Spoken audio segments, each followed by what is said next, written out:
Hello, my name is JoAnn, and I am here as a eulogy for my good friend JoAnn that has recently passed away. Okay, so maybe I'm being a little dramatic, but let's talk about the death of JoAnn Fabrics.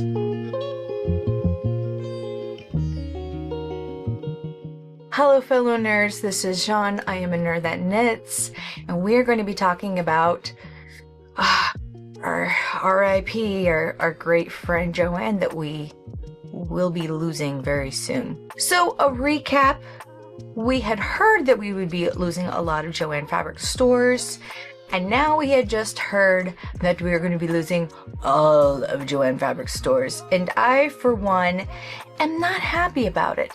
However you feel about JoAnn's as a company, there are some upsides and there are some downsides. So, first and foremost, let's get this out of the way. I have worked at JoAnn's in my past. Yes, I have worked at 2 different locations. I have been to 2 different JoAnn stores and seen 2 different manager structures.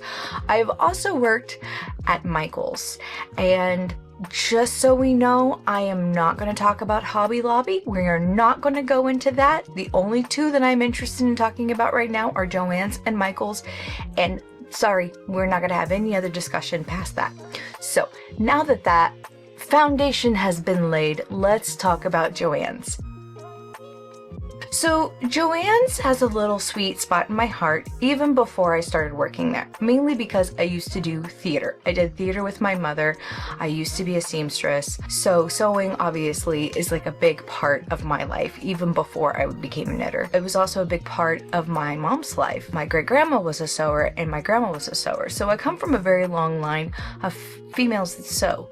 My older sister also sews, and my younger sister also sews. And also, on top of that, my older sister was a manager at a JoAnn's. In fact, she worked at the same 2 JoAnn locations that I worked at. Once again, we come from a family of sewers, and definitely a family that have worked for JoAnn's, because it's been me and her. So how do I feel about this as a whole? I'm really annoyed that restructuring didn't take place and things weren't dealt with before they pretty much decided to just wrap it all up in a nice little, exit strategy and just kicked all of their loyal customers out the door.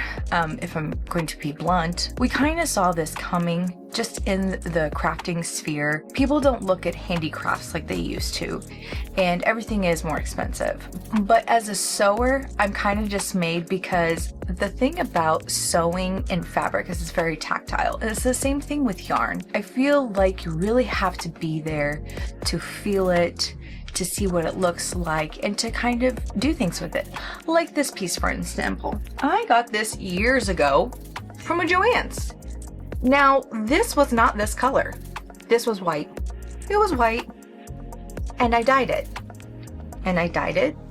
And now it looks like this. Will I be able to find this at a Michael's? Probably not.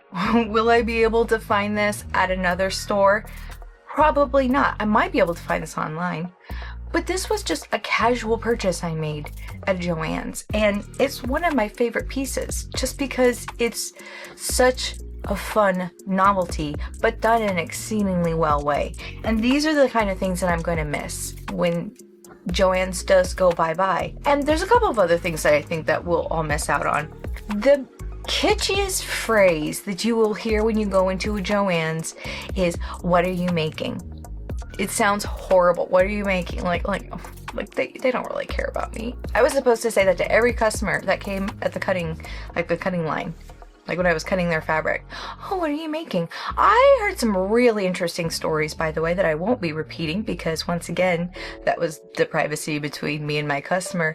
But also, because I had such a big background in sewing, I would also give them tips like, "Oh, you should do this," or "Make sure you do that," or "Make sure you do this." Especially when it came to those people who have no idea what they're doing. So in some ways, it was always so me kind of like helping them through certain projects. I particularly remember getting a phone call from someone who was just learning how to knit and they didn't know how to cast off. I walked them through how to cast off on a phone. Now, I'm not saying that every future, quilting or or Yarn Shop or Michaels is going to do that. But those are just some instances that I ran to at JoAnn's. At JoAnn's, they'll also help you through a special order. And I don't know many stores that will help you through a special order. But also, mind you, this was years ago, special ordering from JoAnn's was also very long and laborious. So there were kind of things that could have been changed. Another thing is that, when I worked at Michael's, it was really easy to order online and we would put orders together. At JoAnn's, once again, I hadn't worked there for years, so I don't know if they changed that or not. But I don't think I've ever special ordered something from JoAnn's through a website. At least I haven't yet. I might have to change that now. So I'm not going to say that there wasn't things that needed to be changed about the JoAnn's company altogether, because for sure there is definitely things that need to be changed. But I really feel that there was more of a crafting community at JoAnn's that I've ever seen at Michael's. And I know that for a fact because I've worked at both of them. JoAnn's was more catered to what projects are you working on? And in the community sphere, that would be oh, I'm working on a play for my daughter. Oh, I'm doing this for my son. Oh, we are, making our first pair of pajama pants. Or, oh, I'm doing those really trendy, like ragtime blankets. My God, those things were obscene years ago. So, there's a lot of things that we're going to miss out on. And if you think that Michael's is going to fill that void, then you have another thing coming, because Michael's is crap for fabric. And they don't have really cute, cool things like this lying around. Or at least lying for you to discover them. The fact of the matter is that JoAnn's did fill a niche. And we're going to miss out on that. And I'm really sad for all the future people that want to do theater and make their own theater costumes, or if there are other costumes that you want to make. You're going to miss out on going to a local JoAnn's and discovering things. I'm sorry, but there's certain things that you need to discover. You need to go in a store thinking that you're going to buy one thing and walk out with 50 million other items. That is just our human psychology. So I really feel that we're going to miss out on that for sure. Now let's talk about it from a yarn point of view.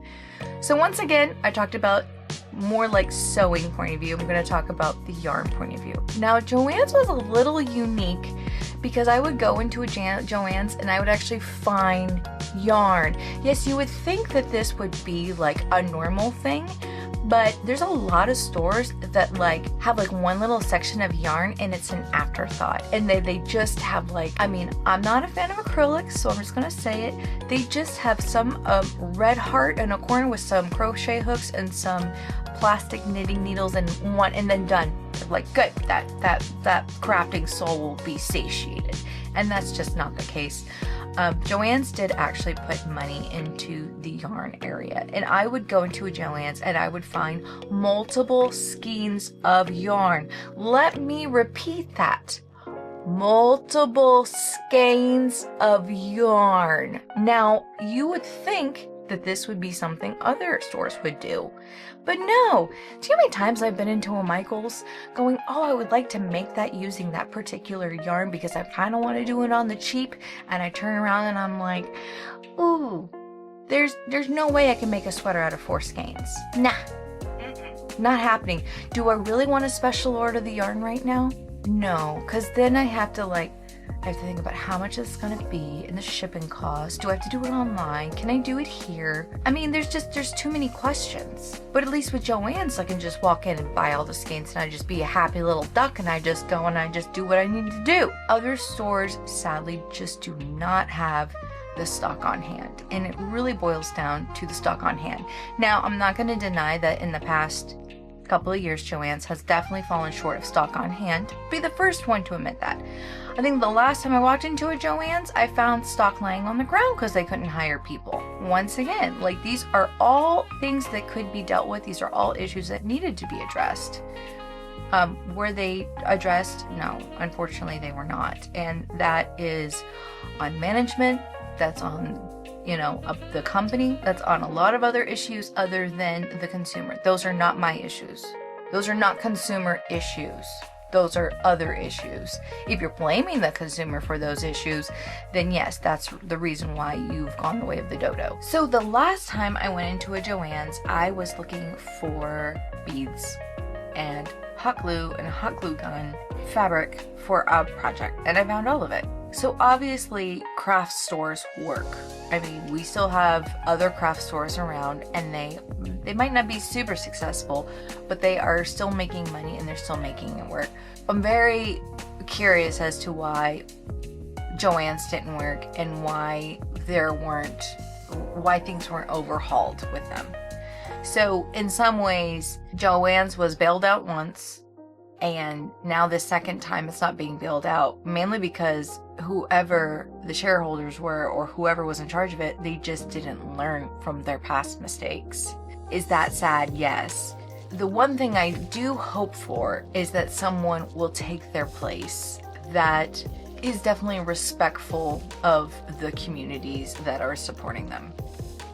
Because I don't see Michael's being very supportive of local communities, and I don't see other craft stores supportive of other communities. I would go into JoAnn's and I would see letters saying, thank you for this project and blah blah blah, and thank you, like words of thanks. I never saw that at Michael's. The thing with JoAnn's also that no one's talking about, or at least the people that I follow haven't talked about, is community. JoAnn's was also tied to like quilting communities, to spinning communities, to knitting and crocheting communities, all in the area.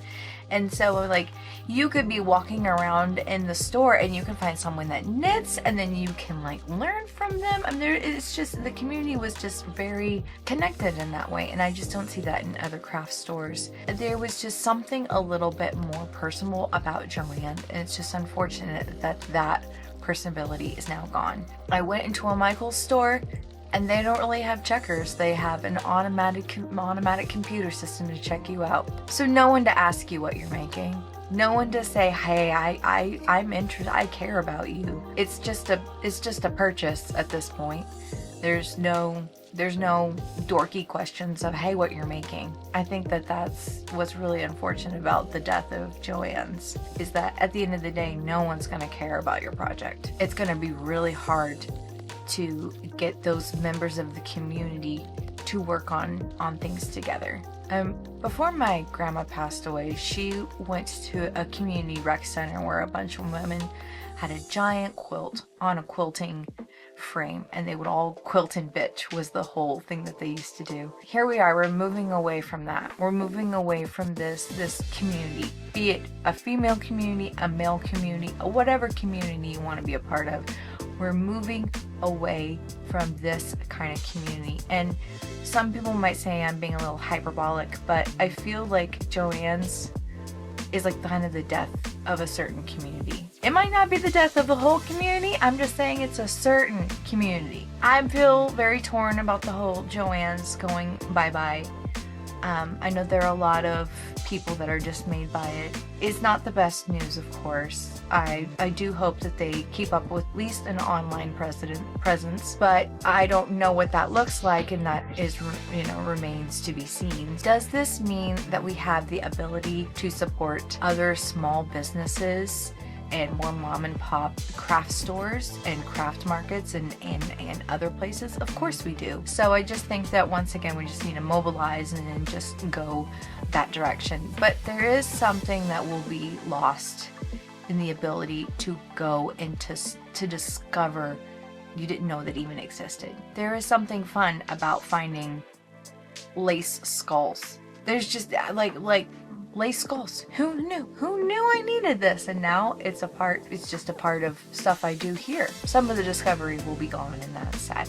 R.I.P. to our good friend JoAnn. You will be missed. We will miss you. We hope that something beautiful grows in your place. I guess that is it. Thank you. Thanks for listening. Happy knitting and happy sewing. And once again, R.I.P. JoAnn's. Bye.